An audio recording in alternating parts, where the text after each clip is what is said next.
Hi, everybody. I just wanted to say thank you all for coming. And I'm just going to go ahead and introduce Michael Horn. He's the authorized American media representative for the Billy Meier Contactee.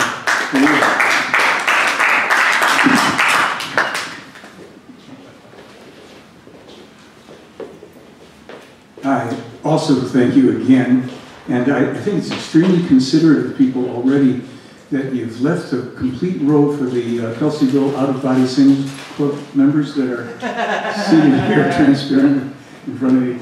We're going to, I generally have a whole preparation, a whole bunch of slides and information to present, but I also, with the events of the last day and et cetera, I'm also mindful of the fact that people may have specific questions about things that may or may not also fit in with the chronology of my presentation. So what I want to do is this. I'm going to kind of go through things. If you find that you have a question, all I ask is that you raise your hand.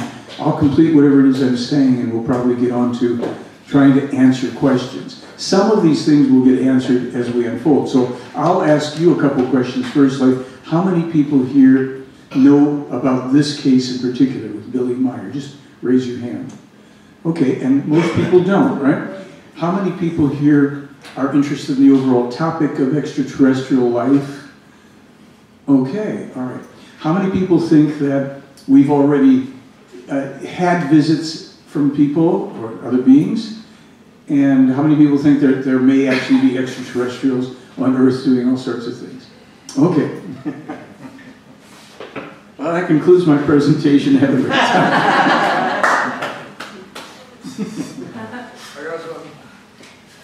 All right, was there a question already? Is that what's happening? Okay. So this has been up on display since people walked in. And I am going to suggest that apart from the images we show you, you've never seen really clear photographic evidence of craft not originating on this world, on this earth. Of course, you will have to make up your own mind if that's true or not.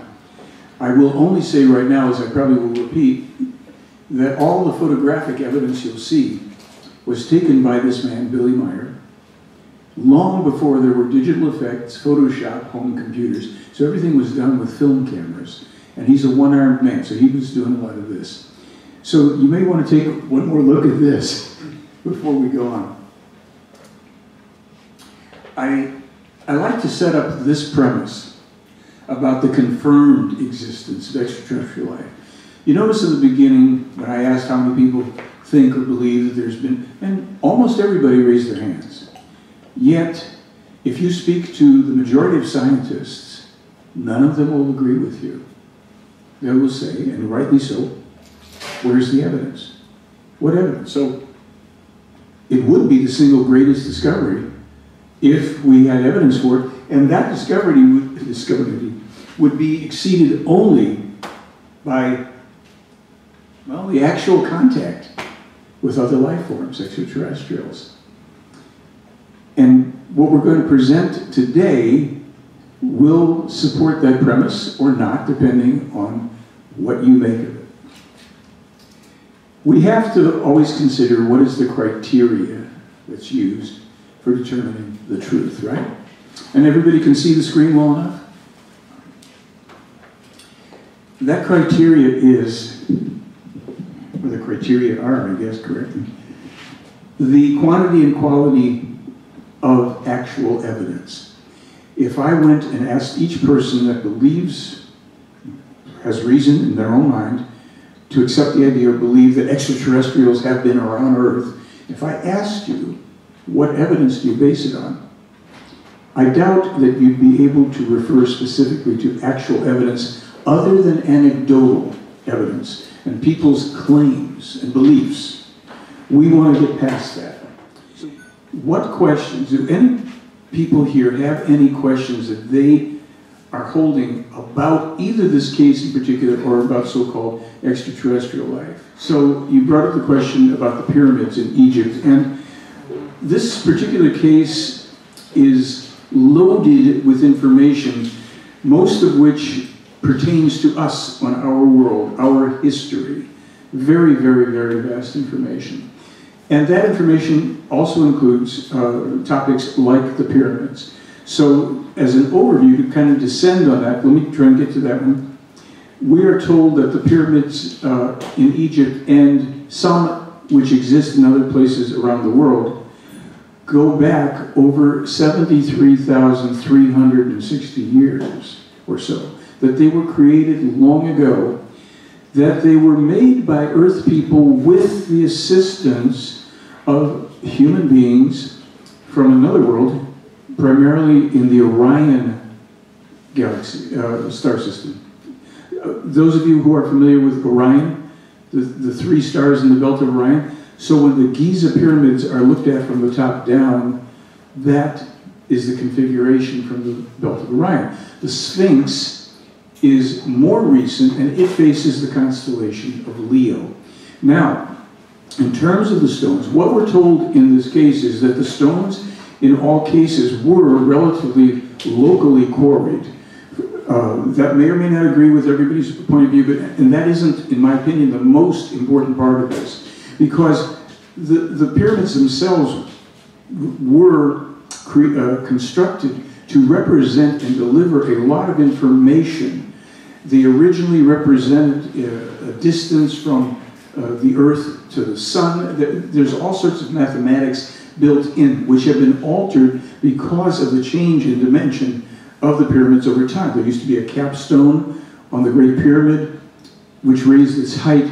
And, you know, it's funny we bring this up because in this material, some time ago, Meier, this man, was told that in the future, people will correct the value of pi. I'm not a mathematician, but it's so funny that we're having it this way because there's so much other information. So what happened was, in this whole situation with valuation of pi and all, which is also connected to the measurements in the pyramid and what have you, it was told to Meier that we will need to get the true value of pi corrected in order for us to progress into true space travel and lots of things like that. Not too long ago, a kind of eccentric, in a nice way, mathematician living in Idaho said he's come up with the true value of pi. And he went to Switzerland to see Billy because he's been involved in studying the case for a while. And he gave Billy that information, and he spoke, supposedly here, with the Plejaren extraterrestrials who said, well, that is the correct answer. Now, he's not the first person, from what I could tell, who came up with that, but he did something that none of the others did. He made a physical representation so that he could measure it, and the measurement comes out to this new value, 3.144 something, rather, instead of 3.141 or whatever. Okay. So why this is now important to us is that we have an object heading towards Earth called asteroid Apophis. How many people here have heard of that? Oh, okay. All right, so it's so funny how the circumstance changes things. So we're going to talk a little bit about that while this gets relaunchified or whatever. All right, so in 1981, Billy Meier was meeting, and I'll just say this in the beginning so that it's really clear, because otherwise people might, you know, go, well, I don't know.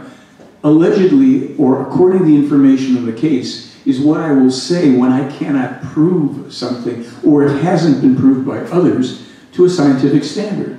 So there's a lot of, according to the information in the case, according to the information in the case. In 1981, Meier published information about a conversation, a couple actually, that he had, that began in 81, with the Plejaren, pertaining to an object that they call the red meteor. And they said to him, this red meteor is heading towards Earth, and there's going to be two occasions when it passes, or on one or the other, when it slams into the Earth. In 2029 or 36. They told him that it was necessary for a true international effort of scientists to come together to deflect this object in time, not to blow it up, because if we try to blow it up, we're going to have asteroid pieces raining down on Earth like crazy, which has happened before in our history, but we don't necessarily know about it, but we may get into that. All right, so that's in 1981. In 2004, 23 years later, NASA discovers an incoming object, an asteroid, that they call Apophis, which I think in the Egyptian mythology means the destroyer, very apt name. And this thing is coming in, and they're not concerned. No, there's no problem. It's not going to hit the Earth. It won't happen. The Russians, the Chinese, the European space agencies, they're all starting to look at this, and we published this information from Meier. As a matter of fact, we even published it in comic book form in 7 languages, so that people who might not otherwise read it all might say, oh, what's that about, and read it. Well, shortly after we get it published out into the world, the Russians make an announcement that they are going to have a project to deflect Apophis, which is exactly what the play iron said. So, we have this asteroid coming towards Earth. NASA, a few years ago, did something rather unusual. They changed the size estimate that they made of Apophis to now within 25 meters of what Meier published 23 years ago, or maybe shortly thereafter. And now they're taking it a bit more seriously. I did a blog that says NASA discovers the Earth is round, meaning that if this thing slams into Eastern Europe, well, between the North Sea and the Black Sea, it's going to create huge upheaval on Earth in many ways. It'll crack open the surface of the Earth, a new continent will pop up somewhere, there'll be gases and floods and tsunamis and all sorts of things, darkening of the skies. And so maybe NASA realizes that it isn't just something that happens over there to somebody else. So now they apparently are engaging more in it. And Harry Lear, the mathematician, and a couple other guys that I'm involved with as well, a guy named Kenneth Smith, they are all involved right now in sending out information to the space agencies, to groups at places like MIT and others that are working on Apophis, and they're just inviting mathematicians and space scientists to please do the math. Make this test and measure it. Don't rely solely on the figures for pi that have been assumed to be correct all this time. The hardest thing you can do, in many ways here, is to get scientists and mathematicians and people who think they already know everything I use the term to look through the proverbial telescope. Many of you are familiar with the fact that Galileo tried to get the church to look through the telescope.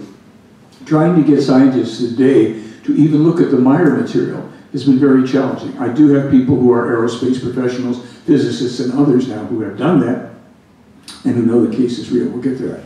Next question. Yes, please. So, I'm sorry to hog up all your time, but I mean, like, as far as those people go, I mean, they did the math, I'm sure, but, so we bombed Hiroshima and Nagasaki, right? But I mean, that was on the top of the north, south, southern hemisphere. I mean, did that move the axis? I think so, you know? Well, let's do something with that, because this is the kind of thing we can add more in as we go through here, but just in terms of that, sure. That information seems to be confirmed in the Meier material. Some of these really mega explosions have affected the axis. The poles are slowly shifting. The new North Pole is going to end up being at Mecca.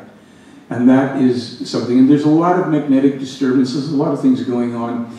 And hopefully we'll get to most of the things that are relevant to most people here. Some of this I want to go through a little quickly, unless you want me to linger. And a hand going up as I'm going through, it'll, but let's not get into too many in-depth questions so we get some of this to see if it answers some of the things you're curious about. So who is Billy Meier? He is a man who, this is a photograph of as a boy, probably has the most documented life of any person that I know of who's still living. Goes back to the age of 4 here.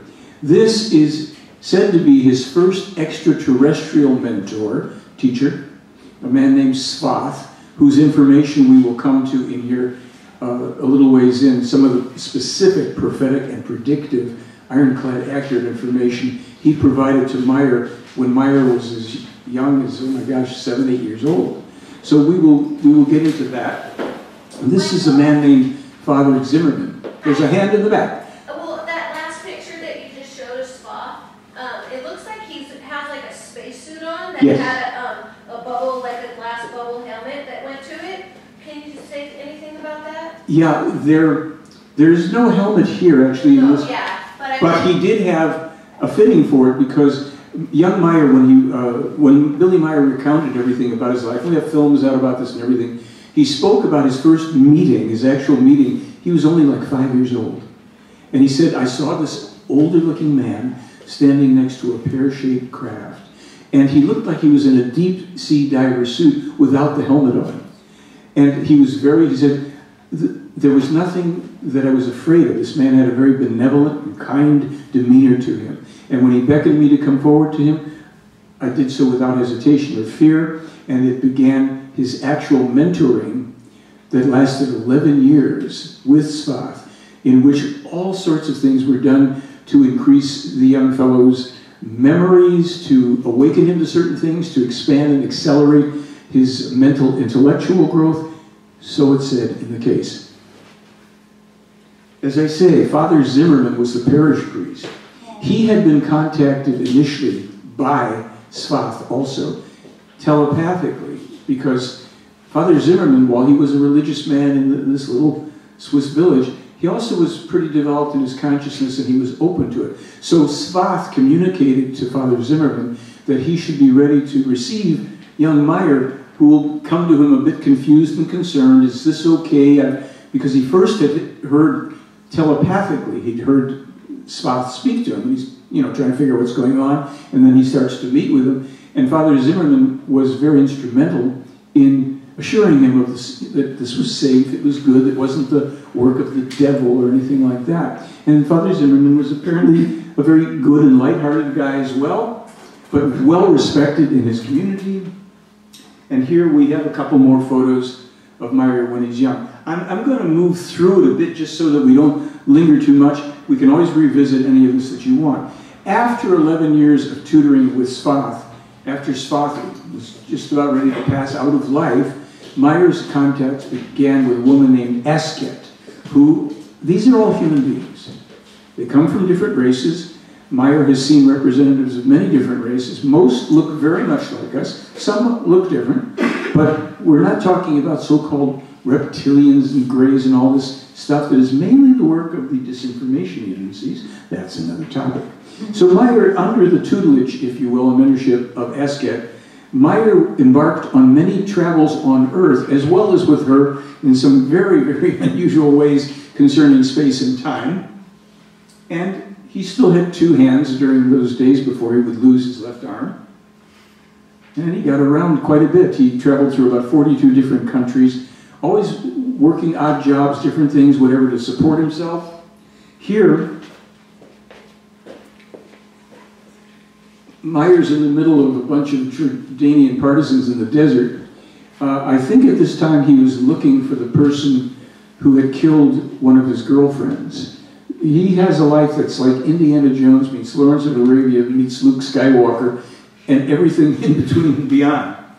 And his passport bears testimony to many different places. He was also with, he met with King Hussein of Jordan, who he thought was an exceptionally good man and a kind person, and he had great regard for him. He met with many different leaders, or people who would become leaders. He even met with Saddam Hussein when they were both roughly around the same age in Iraq. And he said at that time Saddam Hussein already had ambitions to be a major leader, and he would do anything to attain power. He would pretend to be very religious for the people who needed that, but he always had the agenda to get power and hold it tight in his fist. Now, Meier was also known as the Phantom in the Middle East. During this period of his life, and you can see he had weapons and things for self-defense mainly, he was hired by police departments in West Pakistan and Turkey, India I believe, to bring in serial killers and mass murderers. In other words, psychopaths who threatened the community. Billy told me personally, he says, I never killed anybody, but I did defend myself sometimes, and I would have to wound somebody, and then the authorities could bring them in. So he would go out and do what other people were not quite ready to do. And here he is as a young man, maybe 27 or something. In Pakistan, in 1964, he gets his name Billy. His real name is Edward Albert Meier. And he gets the nickname Billy from an American woman from California who had been traveling around, and she said, "You really remind me of these people from the Wild West, like, Wild Bill, Hickok, and different people. But the Billy the Kid was, I think, the big one." So, in India, he creates what I refer to as the foundational evidence. Now, we've established that at this time he's working with this woman, Asket. She is mentoring him, having him come on board the ships and take trips, some interesting places and times as well. But in 1964, Meier is in India at the Ashoka Ashram, and there she gives him his first major and/or remaining photographic evidence. Again, all taken with a 35mm camera. We know the make, we know the model, we know the filament was used in it because extensive testing has been done on any and all of Meier's early photographs that were available, especially from the about 75 on, but we'll get back to this. So you have these different photos where the craft is above a building. Some remained in sepia tone, some are not. Little close-up.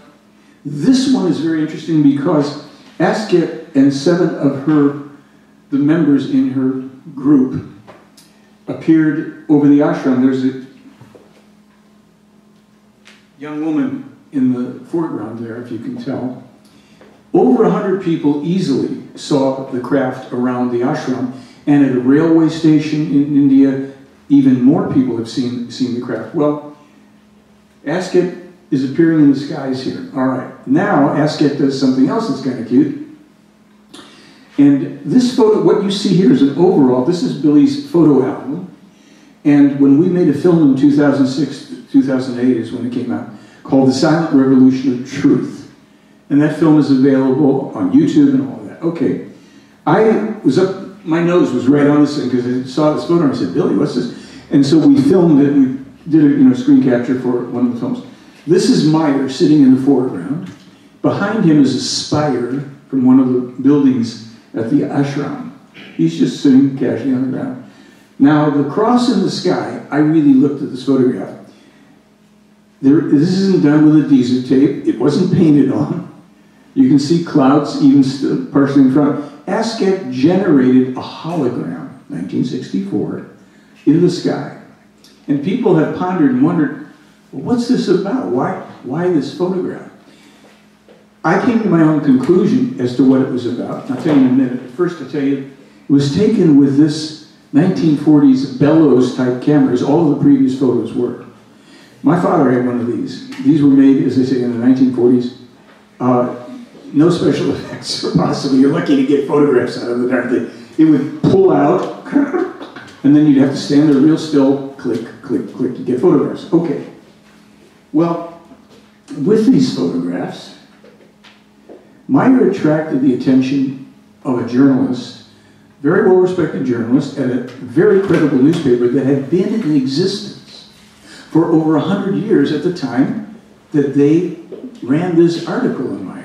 And in the article, which of course you won't be able to see all the detail here, the guy speaks about seeing 80 photographs of UFOs, including that cross in the sky.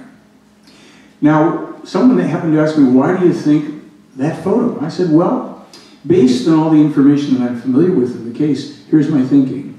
Here's Billy Meier, and again, this is, don't have to accept this, the current prophet for Earth, the last and final prophet, sitting on the ground in India, which is where supposedly the prophet Immanuel, oh, who's Immanuel?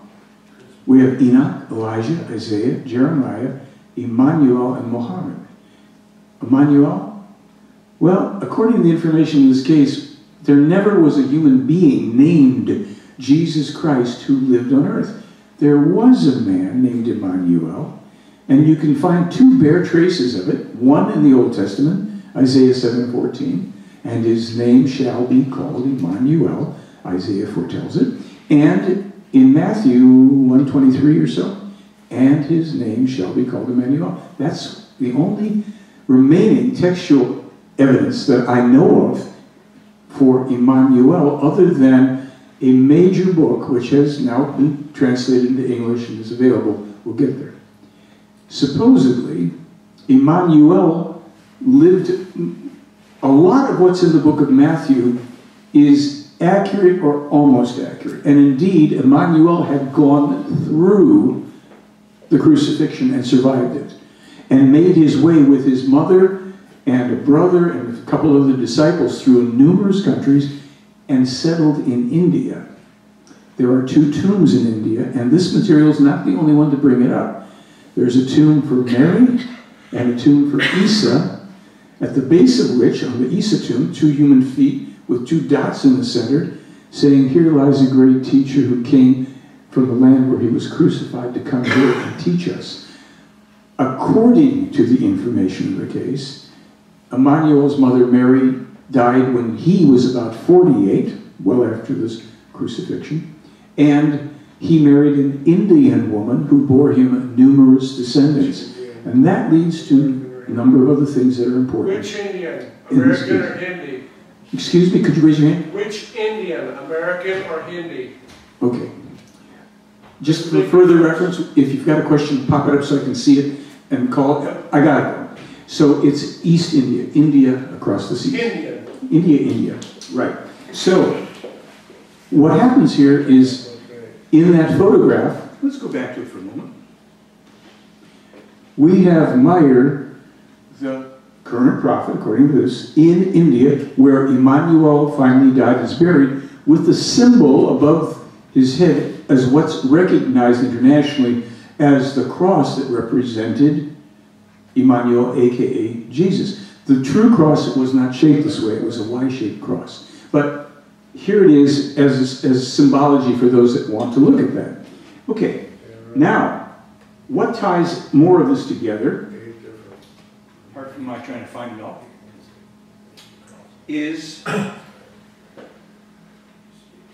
this woman, who was a young girl at the time named Pobal Cheng, and that, you may have quickly caught the text, said, now retired UN diplomat from Cambodia. Well, this is her when she was a young girl, with her brother. The man in the center is the head monk. At the Ashoka ashram in India, where Meier was studying Buddhism, where Meier was photographed on the ground, where those photographs that you saw were taken. Now, Pobal Cheng, some years ago, came forward, and she made a public presentation, and there was another woman with her from India who was also, at the time, when she was a child, was there. And she said, look, people have been contacting me since this Billy Meier case has become public. And they're saying, wait a minute, weren't you at the Ashoka ashram? Weren't you at the Ashoka? What is it? She said, you know, after I left the ashram, I went through my education. I became a diplomat for Cambodia, served there 12 years, retired, and I had put all of this behind me. But I have to come forward now because also Billy Meier is attacked all over the place as being a hoaxer and all this stuff. She said, okay, I will tell you the story. I was there with my brother, my uncle. I saw Asket. She used to sometimes come into my room at night when I was falling asleep, and she'd sit there and hum or whatever, and I'd fall asleep in the morning. I would wake up feeling like I knew a lot more than when I went to sleep. And I saw Billy walking with Asket. Most everybody there did. And I just have to, you know, give up my privacy a little bit to come forward and speak up for him. We've got a couple of photographs, you know, a couple more. Here she is with Billy in 2000. She found her way to go to Switzerland, and she brought her husband along, and they spent hours and hours and hours speaking about things. Did you say Immanuel married an Indian woman? That's correct. Do you know her name? No. It may well actually be somewhere in the material. The question was referring to, I said Immanuel had married an Indian woman. Do I know her name? No, I don't know her name. But somewhere in there, I think I once saw it. I just never grasped it. So all this stuff, especially with Pobal Cheng and the woman who also came up with her and gave testimony about, well, yeah, we were there, this is real. In that photograph I showed you with Pobal with a UFO. She said, well, this happened over this particular hill, and we would see the craft there and all this. So when I made the film, The Silent Revolution of Truth, I brought in two people. One was a psychotherapist to make comments. He was the other side of the spectrum. What about people who claim that there's extraterrestrials and that they meet with them and blah, blah.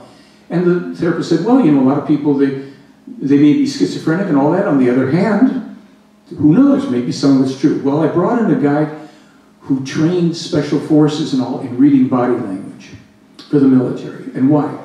Because his training was to help soldiers who were, you know, high-level functioning operative soldiers to be able to quickly assess another person that comes into their field of vision for threat assessment. So what are the tells and the cues that you can read really quickly, because your life and the life of another person or more can be at stake, right? So I had him watch a video with Billy Meier speaking and one with Po Bo Chang. But I turned the volume down so he couldn't tell what they were saying. So that, because he didn't know who Billy Meier was, and I didn't want him to be prejudiced in terms of what he was hearing in reading the people. And basically what he says in the film is, thumbs up, they're both telling you what they seriously believe. There's no evidence of trickery, lying, or whatever. Okay. Now, about 16 months ago on a Saturday morning, I'm living in Arizona, and my phone rings. And it's a guy who says, hi, I'm Joe. Older, kind of crusty guy, really intense. Right away, I go, Joe, who's Joe? He says, look, I'm an investigator. He didn't say what kind. And I found your Billy Meier case. And I'm wondering if you're willing to talk about it, because I think it could be a hoax. I said, let's talk. So for 3 months, Joe would call like clockwork, Saturday morning, the phone rings, and we're discussing the Billy Meier case. And then something happens where we both get kind of irritated with each other. And it's no more calls. Then, somewhere around August or September, Joe pops up again, says, you're still willing to talk to me? I said, well, yeah, of course. He said, okay, let me tell you who I am. I'm the former top case supervisor for the United States Air Force Office of Special Investigation, 1965 to 1971. I said, oh, really? Yeah. You know, so then he sends me documentation. And most of it's like, you know, all these glowing recommendations about how good this guy is in his job. And he said, you know, I've personally vetted hundreds of people. Some who were seeking higher office, some who were seeking even higher office, people who could end up with their hands on a nuclear trigger. I helped the military ferret out spies and moles. I've spent more time reading body language and reading people. And I want to tell you about your Billy Meier case. And he said, fire away, Joe. So Joe tells me the Billy Meier case is 100% ironclad authentic. I said, really? I agree with you, but how did you come to those conclusions?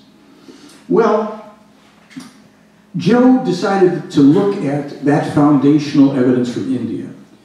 And what he said was, here's a kid, or young guy, 27 years of age, a vagabond essentially, traveling around in the middle of nowhere in India, hitchhiking, doesn't have money, he's got a, you know, a 1940s camera, nothing fancy, and you have a credible newspaper with an article where the reporter has seen 80 UFO photos. He says, I have a question. I have a challenge. Where did he get 80 UFO photos in the middle of nowhere in India? He said, don't give me theories. He said, investigation proceeds along very specific lines. Means, motive, opportunity, among the cornerstones of any real investigation. He said, he gave me an example. He says, you know, for instance, someone's accused of a murder. They find that the gun used was the gun he owned. They find his wallet at the scene. And somebody says they saw him there. You'd think that it's a slam dunk, except for one thing. There's video of him being 1,000 miles away at a wedding at the time. Done.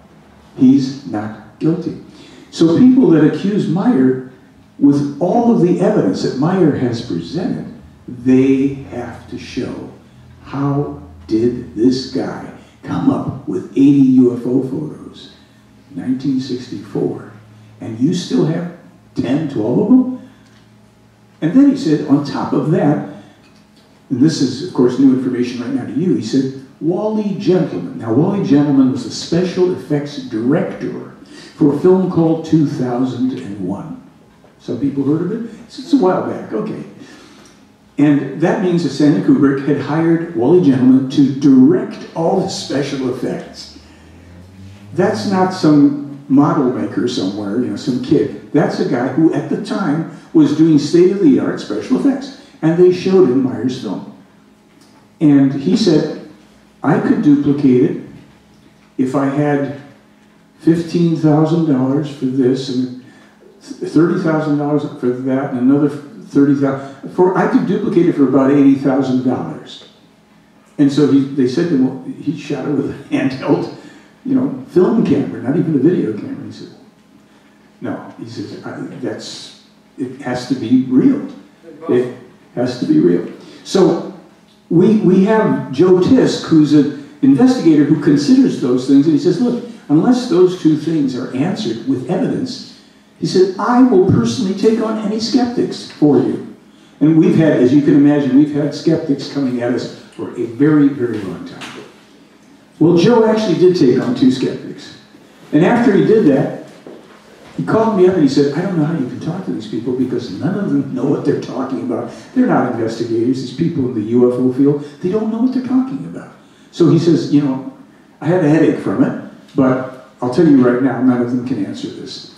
And I know that too, of course. So then about a week or 2 after Joe gives me this whole long thing, which we have published now in article form on the website, which has virtually stopped all the skeptical attacks. Anytime somebody pops up, I say, read this article, and then they never come back. Well, this guy is a former prosecutor and trial attorney, Robert Joyner, and he looked at all the scientific evidence that we pulled together and examined in the case. And we have a tremendous amount of information, and I'll just jump a little ahead to say that we have over 200 specific examples of Meier's prophetically accurate scientific and world event-related information, which means this, that Billy Meier has verifiably published certain specific information anywhere from 5 months to 60 years before it's either discovered or the events occur. And I mean, sometimes the new discoveries use the same language that we have it in books published with their copyright dates. That's ironclad. Okay.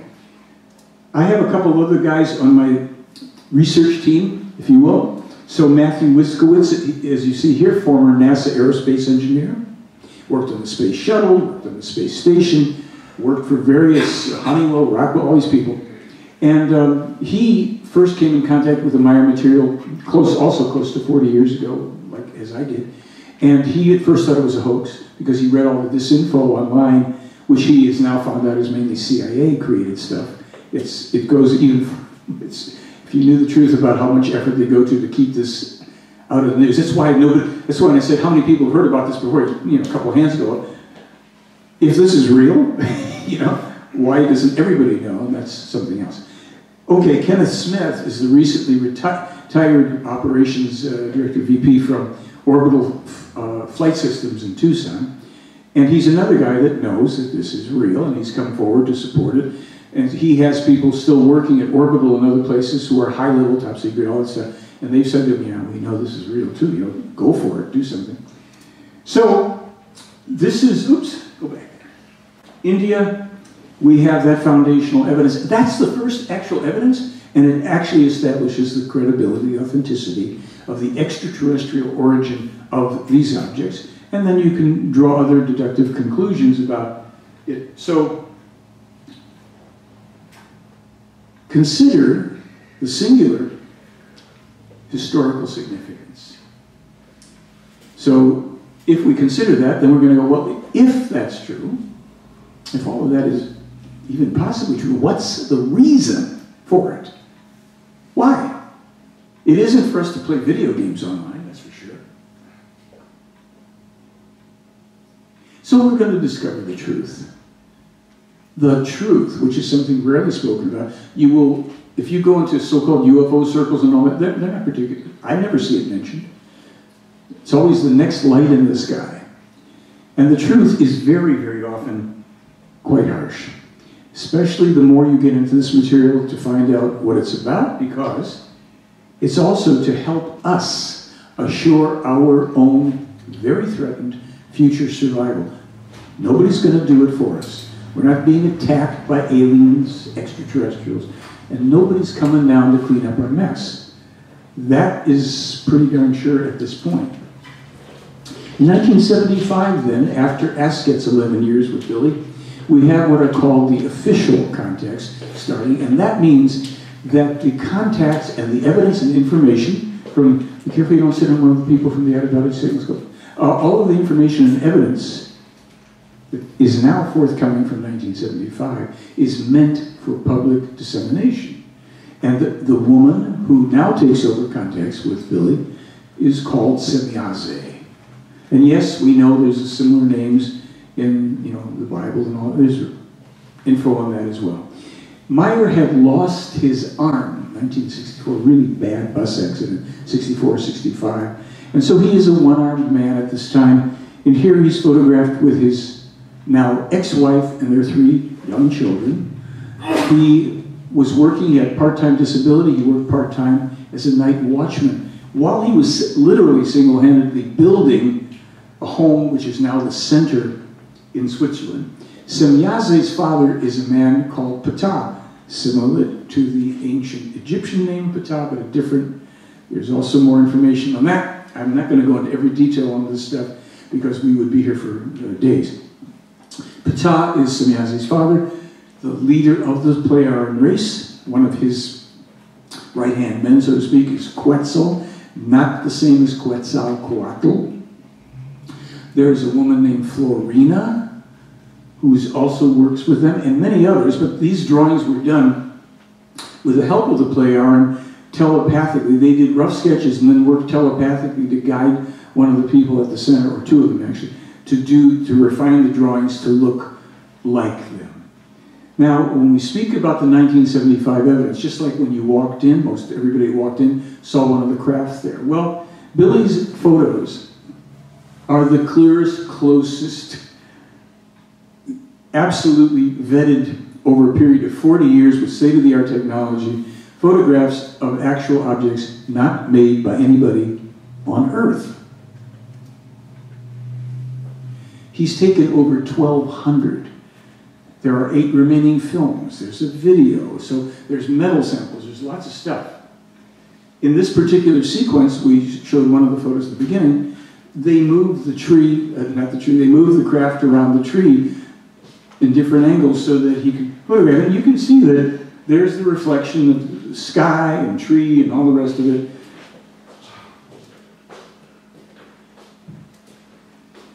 Different distances, so you would get closer or walk back a little farther. We're in show and tell right now for you guys. Show and tell, I love it. Okay. So again, photographs reflecting the objects they're near. We even know what kind of trees these are. We had forestry experts look at some of these photos years ago, and the guy who sent them, who was a former professor at OSU himself, told the other professors who were forestry experts, forget about the thing.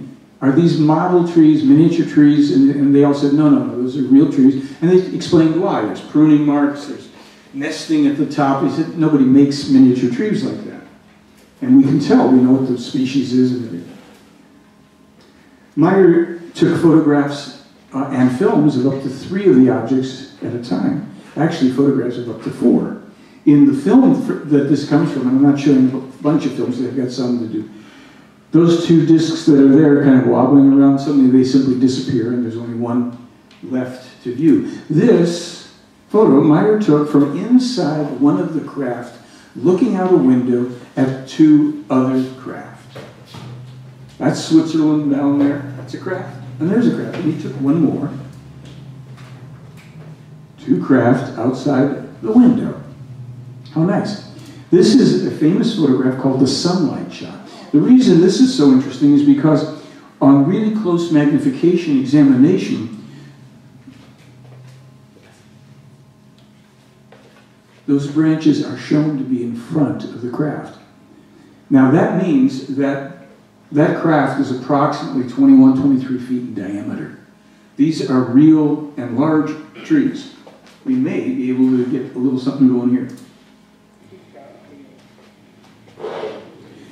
I'll explain what this is because you just hear a little number. Meier is, not Meier, but someone is showing the photographs here that you just saw, one of them. And there is a tree in full bloom. And this is a director from Nippon TV with Billy walking up the hill towards the tree. And Billy's going to explain to him a little more, and the director's talking about the environment, and you can see other trees that were just branches below the horizon there, 12 trees, are now also in bloom. Now we'll let this go a little more because I want to see if they get, I think they get a little closer to the tree, and you start to get a sense that that is a tall tree. And ultimately, I think that tree was between 30-something and 40 feet tall, probably easily. So when you see that craft, you're not looking at a model. It's not in front of the tree, it's behind the branches. So you see, especially now that they're closer to the scale, that's how big they are compared to the tree. I'm going to move it along. Now, if you can hear this music, pretend you didn't. For some reason, they decided to put this music on. Billy here has zoomed in. Now watch for lights. There's one, there's one. Did you catch that? Yeah. So there it is again. You'll see this again. You'll hear the sound of the ship now. These sounds were analyzed in 4 different sound studios, including the one in Groton, Connecticut, Naval Undersea Lab. They could not identify the sound. Watch again for the lights. There. Broad daylight. So he's got an 8mm film camera, and he has zoomed in on this thing. Every one of the 4 studios said they could not reproduce it. Question? Yeah, it almost sounds like the noise is made for underwater. It sounds like it, but what they did is they scoped it. We've got that on film too. And there were 24 simultaneously interfacing, very discrete frequencies with overtones apparently for 8 more sounds. So they concluded that there were a total of about 32 specific sounds in there. At the time they analyzed, back around 1980, they said, we probably have to bring in a bank of synthesizers to duplicate that. These films, when Meier recorded the sounds, on 2 occasions he was out in a field. There were at one point 17 people there altogether, including an undercover policeman. And no speakers, I mean, he's out in a big field, and this thing is booming so loudly there that people came from over 4 kilometers away trying to figure out what the noise was that they could hear at a great distance. Question. Yes? 8mm film doesn't record sound, so would there be a tape recorder on the side? He had tape recorders. Thank you. Yeah. And they have I think one was in Iowa or something. We have all the actual reports on the photographic analyses, sound analysis, metal analysis, all for free on my website. And I'll give that information for any that are interested. This is Meier's first film. Now look at the distance between the top sky and this, because people say, oh, it's just an object in a pendulum. Now also watch the top of the tree, because it will move under the backwash. And what they also found out, which was, you want to see it again? Okay. Hold on. Here we go. So you'll see the top of the tree at a certain point will move. And actually, when this film begins, the object is hovering to the side for a second or two.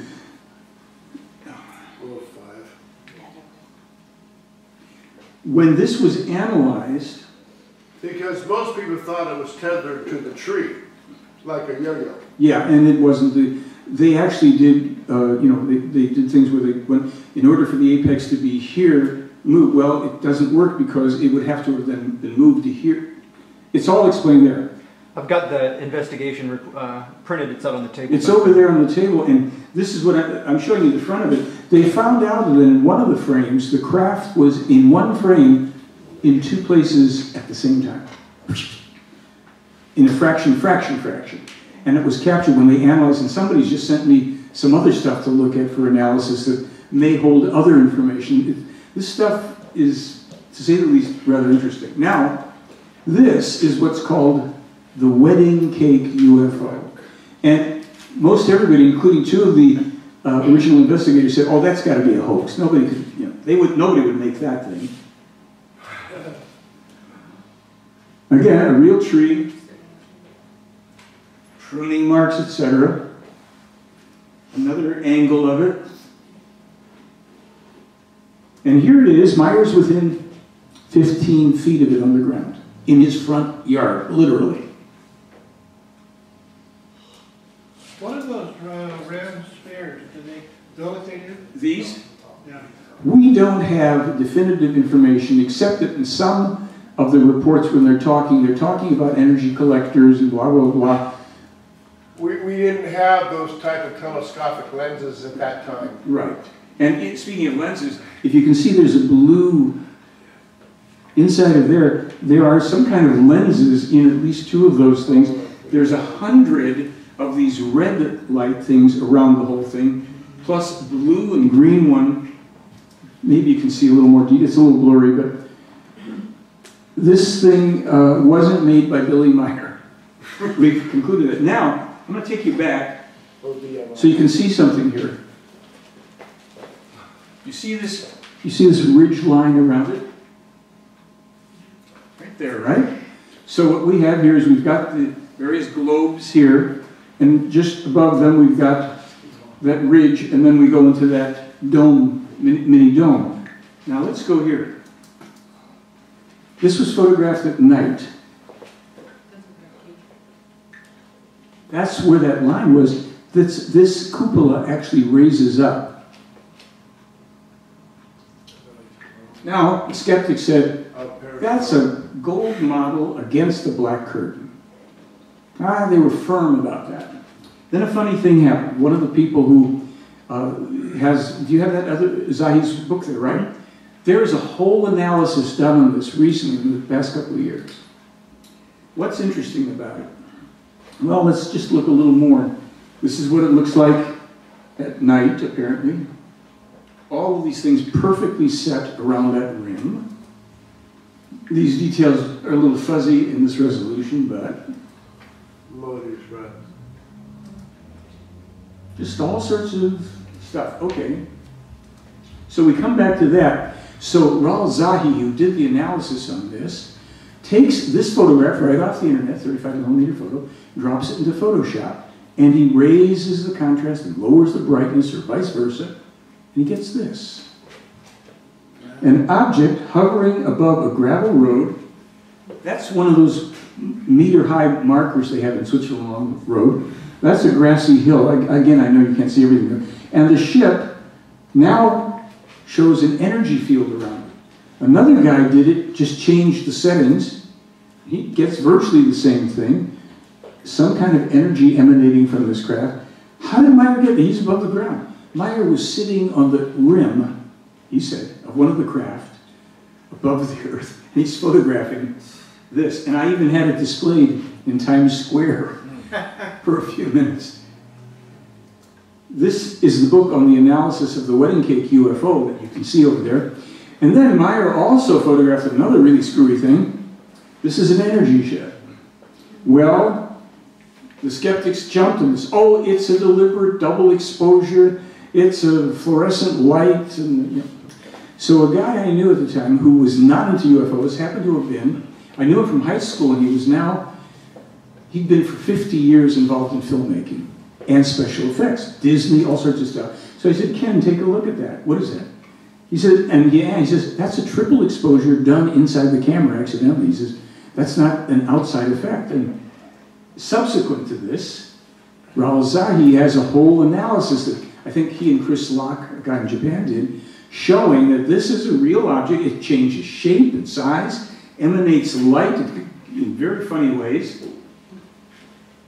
Well, in about 2000, I don't know if it was 5 or 6, I was contacted by a film crew from London who said they wanted to go over and interview Billy Meier for 15 minutes. I said, well, I'm going to be over there in May. Why don't you guys come on over? 15 minutes, we'll get it for you.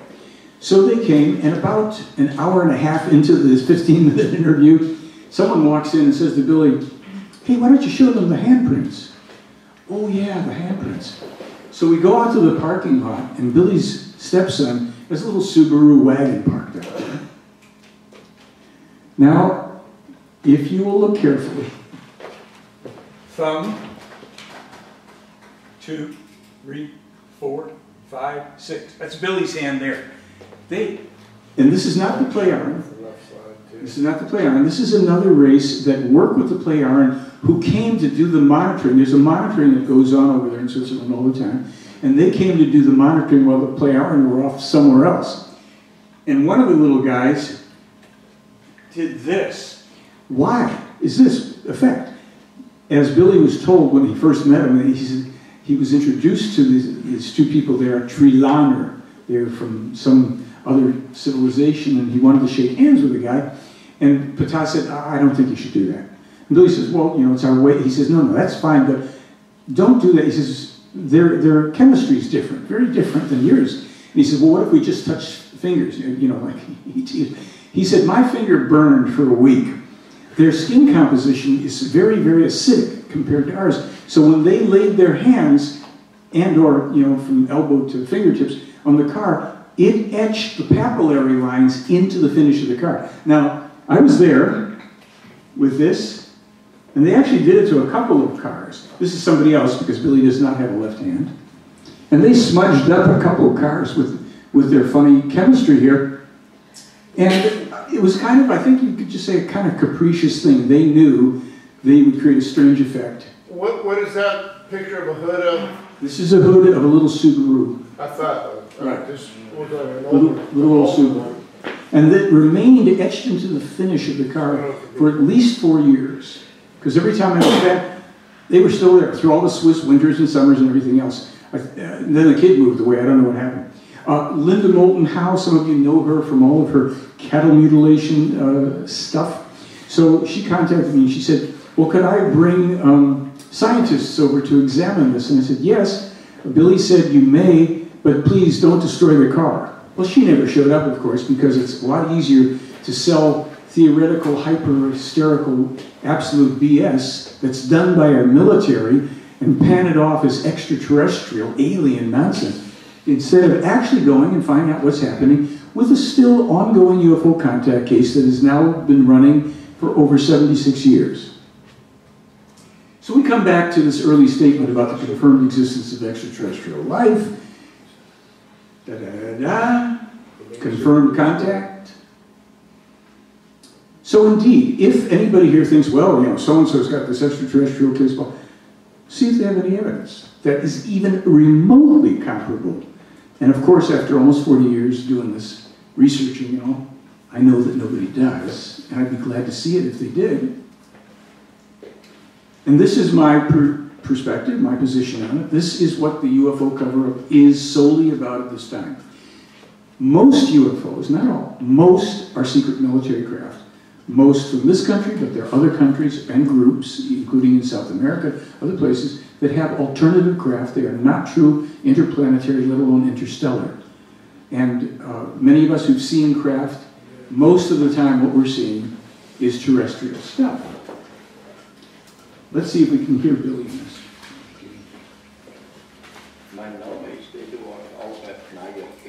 My name is Edward Albert Meier, but all around the world I am simply called Billy. I received the name in Tehran when I was on the road, and since then this name has remained with me. I'd say, in and of itself, my childhood was very good and very pleasant for me. I learned very much on the one hand because of my parents, and on the other hand because of an extraterrestrial called Spock, whom I got to know in 1942. How old were you then? I was 5 years old. And this man, Svav, taught me very much of my school knowledge, besides many other things, just as Pastor Immanuel Zimmerman did. And then I confided in the pastor, and he told me I did not need to be afraid. He explained to me what telepathy is.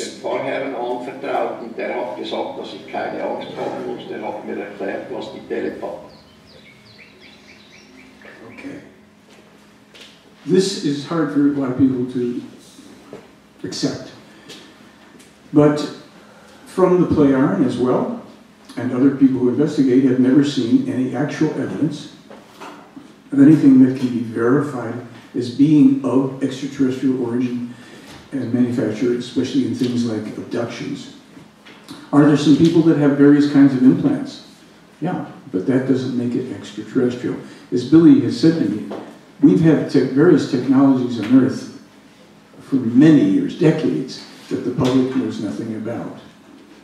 And of course, it's to create fear, so that we'll be afraid of anything from outside the Earth, and we will project onto it the insane characteristics and violence and aggression that we manifest for ourselves handily enough on Earth without help from anybody else. So a question. Yes? Are there, would you say, well, let's put it this way, would you say that there are many types of extraterrestrial?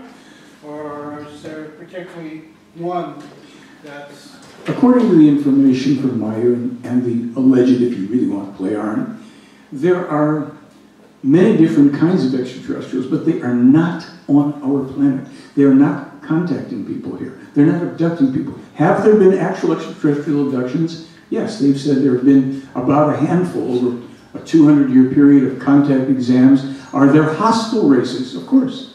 Everything in the universe, you know, it's light and dark, positive, negative, good and bad. But we're also being observed by another race that's divided into 3 groups and one other group. And the other group, according to what the Pleiadians have been able to find out, are future Earth time travelers observing us now. There's not a lot more information on that. But as for all sorts of other alien types, the actual history, according to this, of extraterrestrials coming to Earth goes back over 22 million years. Comings and goings, some groups staying for a while, leaving, some being stranded, and then even regressing evolutionarily into a tribal state, forgetting their true origins once their technology had failed and they can no longer move off of the Earth. Now you're in a very primitive times, going back tens, hundreds of thousands of years and more. Some races did the dip and start to slowly come back and follow up again, but none had remembered their own true origins. That's, you know, according to this information. The disinformation experts on Earth, above top secret, MUFON, major disinformation organization, Open Minds TV, you can read these for yourself, I'm sure. The latest one I put in there, To the Stars Academy. All of this is done to create hysteria, fear, entertainment, distraction, disinformation, and to keep people away from finding out about this because of what's in this case, which we haven't yet really touched on, which we will. And what I'll say is this: are you guys good for maybe 10 or 15 minutes more before we take a break, or not? Yeah? Okay, we'll go for it. So the distractions include things like Roswell, which was a real event. Roswell was a crash where the androids were what was recovered. They're not the extraterrestrials. So the grays that everybody hears about were modeled more on those androids, and there is no species of grays going around. There's no extraterrestrials that are working for the U.S. government. You know, Area 51, you know, they carry their lunch trays around underneath the desert. No. Any group, I mean, think about it. If you have a true space and possibly even time-traveling race, long-lived beings, by virtue of what it takes to discover, perfect, and create true space travel, not just to get around your solar system and then into your galaxy and then farther, they need long lifespans, as we will ultimately, eventually regain for ourselves. This was screwed with long ago. But these beings, if they can come here, if they can get here and hover around, they don't need our government's permission to float Aunt Edna and Uncle Joe through the walls, if that was happening. All of this stuff, I'll get you in 1 second, sir. All of this stuff about agreements with the government is absolute baloney. That's the way we think. It's not the way an advanced race thinks. Oh, can we work with and for the U.S. government? You know, the group that bombs the hell out of everybody on the planet because it wants to. What a great group to align ourselves with. They're all aliens. Yeah, right. Sir, question for you. Are these carbon-based, and do they have DNA? To the best of my knowledge, the answer would be yes, of course, to both. And there is a little more information about genetic modifications that were done to our far distant ancestors by an extraterrestrial human race in the Sirian star system 22 million years ago. And those modifications we've inherited on Earth. I'll tell you what they are. They are the propensity for increased violence and aggression, that's right, and shortened lifespans. The natural human lifespan that we would otherwise have, which some of the so-called biblical folks did still have at a time, would be in the hundreds of years. The lifespans were shortened for this particular genetically modified human race in the Sirian star system that was deliberately modified to create warriors for a race was highly advanced and decided it wanted to have nothing to do any longer with aggression and fighting, and genetically modified themselves to such a degree they no longer have their own fighting spirit for survival. So when that is going to attract aggressors, and they're out there in the depths of space, and so they have to quickly get about correcting themselves, but in the meantime, they genetically modified a race, which turns out to be, in many cases, the ancestors for many people on this planet, but the genetic modification has by now been transmitted to virtually every group and every people's on Earth. So our high point is about 100 to 100 and something plus years, average 72 to 86, whatever. But the aggression, the willingness to fight and flare up is very present, obviously, we can tell. And so much of what this case is really about, we haven't yet gotten into what the case is really about. I said our future survival, but there's something called the spiritual teaching in here that we want to get to, and we will.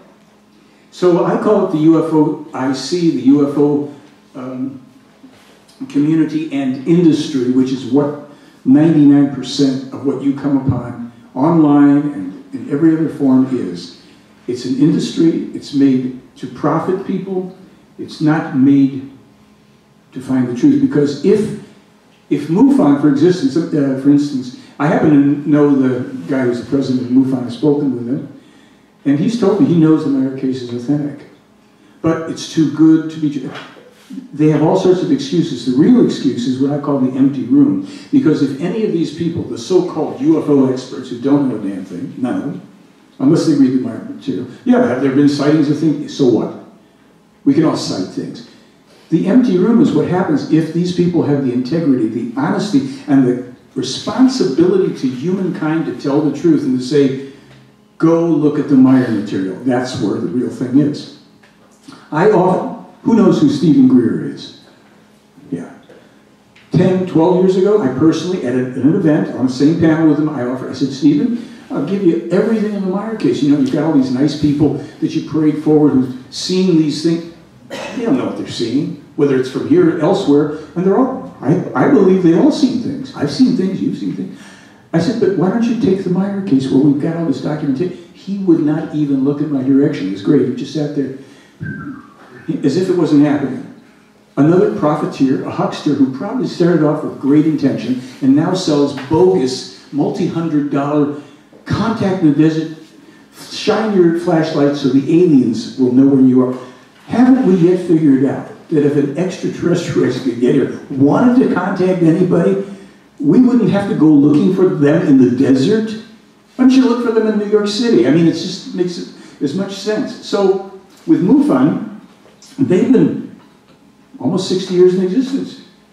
They couldn't discover the Meier case. Why? Well, Kenneth Smith from Orbital, he's got a friend. And his friend, they tried to recruit him into MUFON. This guy who's a former federal agent. Most of MUFON's public information was intentionally bogus or redacted. The US State Department and the CIA basically controlled this activity. This guy, they tried to recruit him into MUFON. He started to ask questions because they figured, well, you know, he's top secret, and he'll want to know. So the MUFON guy told him this stuff. And he said, I'm not interested in joining that organization. I work for a credible, you know, aerospace industry, and you're telling me you... Is that 2016? Hold on. Please do a little hand raise so I don't lose you here. Is that 2016? Billy Meier was warned about MUFON in 1953, 16 years before it came into existence. We have that in a document too.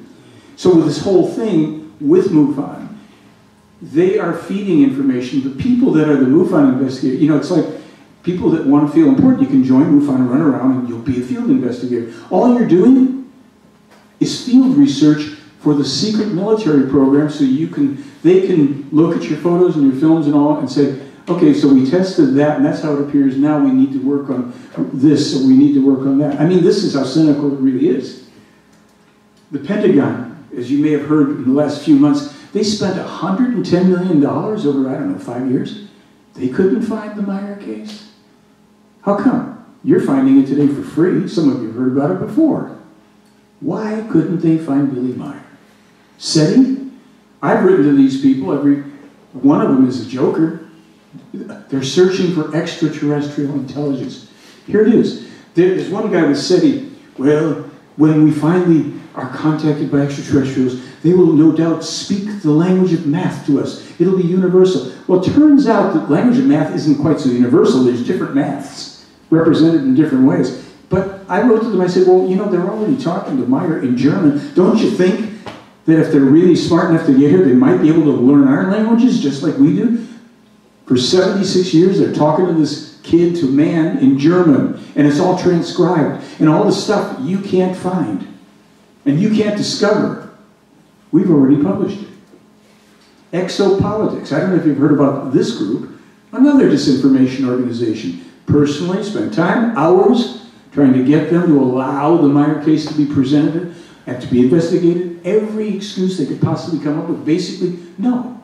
We know it's real, but it's not time for it yet. We have to send faxes to Washington about the UFO cover-up. This is what is going on, folks, to keep you from the truth. Because if you find the truth, and you start to think through this, it's like, whoa, let's clear away all this other stuff. This is a little different than I thought.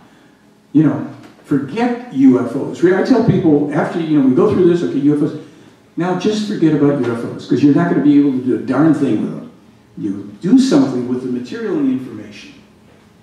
All these people, they're neither competent nor intelligent enough. No, they're deliberately suppressing it. I know that firsthand. The higher standard of proof here, the prophetically accurate information. Svarth, Meier's teacher in 1946, tells him the main causes of have we all heard now of climate change? 72 years ago, young little Meier there, 9 years old, is being instructed that there will be mass climate change, climate destruction, triggered basically by overpopulation, the entire Earth, the ecosystem, whatever you like, climate, the atmosphere, and nature, and the whole planet, up to its very foundations, will be destructively included. It's great that we recycle, but if we realize the magnitude, and there's so much information here, Meier's warned about climate change, global warming, the melting of the glaciers, the rising sea, decades before we discover it. And of course, then an organization is founded to fight these things. They don't know what they're doing. In 46, Meier also was told about worldwide terrorism. The refugee immigrant problems, financial collapse. There's more information about that recently published by Meier. When you find out what's coming within a fairly short time, environmental destruction, widespread racism, all of this at its core. Too many people vying for resources, fighting with the strife, wars, waste. Food gets suppressed, can't grow. The environment is polluted, the waters, everything. Now, this is one that's very sensitive for a lot of people about immigrant, refugee problems, and we've been hammering on this for a while. Let's see where it is here. Okay, well, we'll get back to them. In 48, he's told all about space satellites. The first moon landing hoax never happened. He publishes this, he's told it here in 48, like, what is it, 21 years before it supposedly happens. In 58, he publishes his own letter explaining the hoax and the 4 or 5 subsequent actual moon landings. He's told about the Kennedy assassination, the Gulf Wars, Islamist terrorism, all this stuff. The EU dictatorship and the US will go and try to provoke Russia into a world war. Anybody paid attention to what happened last night? Rampant child abuse, giant sea quakes, tsunamis, the calderas erupting in Italy, Germany, and the US, meaning Yellowstone, all of this is coming. The process of earthquake and volcanic eruption destruction in central Italy, foretold decades ago, is now underway. You can look it up online. Central Italy, lots of shake and bake. We will see the eruption of Mount Etna, Stromboli, Mount Marsili, Vesuvius, and the Campi Flegrei caldera. Then in northern Germany, the Eiffel Fields. And here in the US, we're reading about it already. Yellowstone is starting to brew. It's overdue significantly. These are warnings that have been issued, well, given to Meier when he was a child, and then published subsequently by him at different times. When Spath talks about the supervolcano, you probably can't read it here. Also the caldera, that is to say the supervolcano Phlegraean Fields in Italy, Campi Flegrei, is already making itself more and more noticeable in order to tear open the earth in distant time. Wait a minute, this is Spath from like 1940-something or other telling him this. Everything will continue to an increasing extent, the signs of which will be the great earthquakes in central Italy, they're underway, which will be the beginning of the phase of the fulfillment of those happenings, which will bring many catastrophes and much terribleness and much suffering, hardship, misery, and destruction over the earth. Now, let me throw this thought in. There's a lot of warning in here about specific things. Some have already happened, some haven't.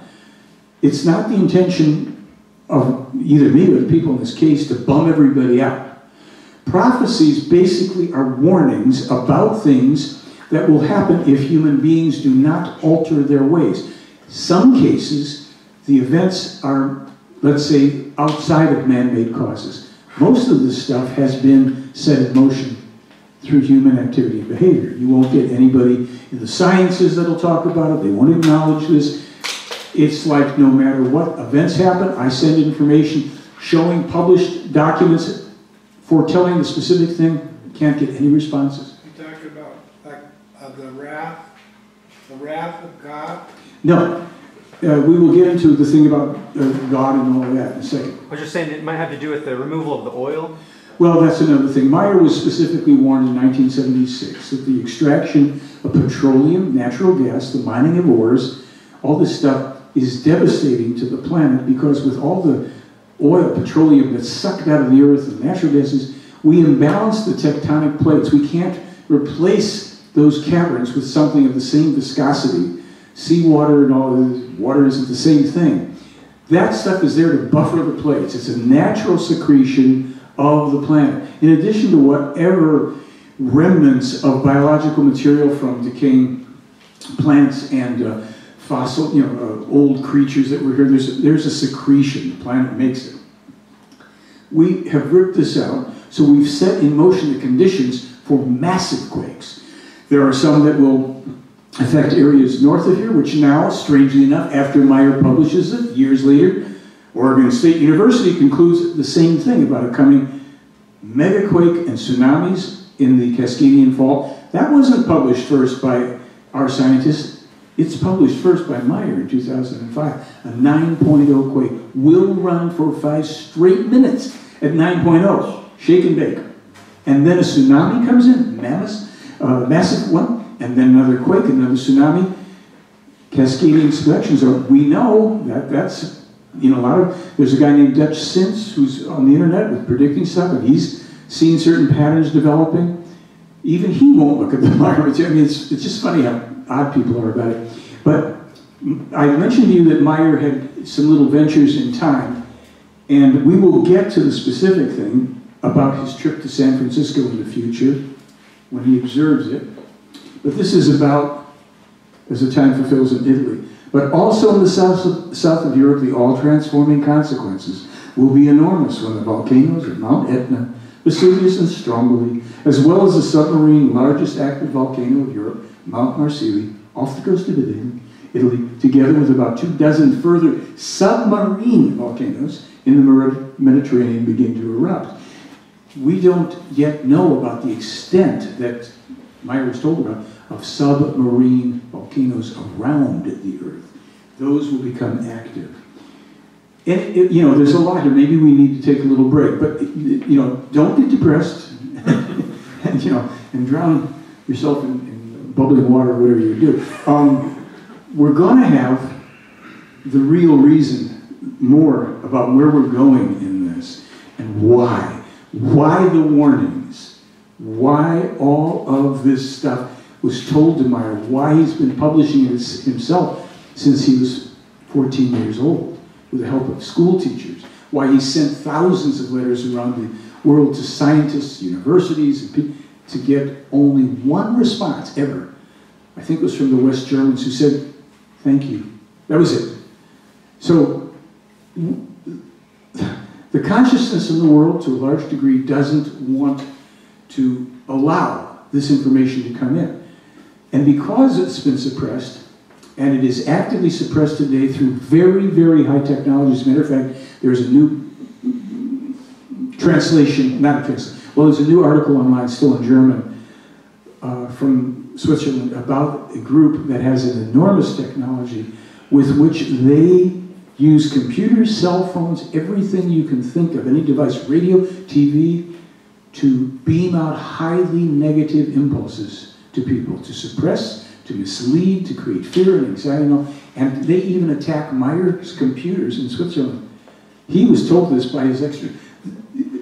I may tell you the story about his IT from outer space, it's really fun. But he has people that have analyzed his technology from a, I call it a higher perspective because they can. And there is a group on Earth that for at least 50 years has been involved in actively making sure this material doesn't come out. Because it leads to the liberation of people's thinking for themselves. We're no longer afraid of sky daddies and, you know, gods and devils and demons and all the other creations of the human mind, nor are we going to then continue to follow false leaders who every damn time just are in it for themselves and set countries into, you know, chaos and destruction and what have you.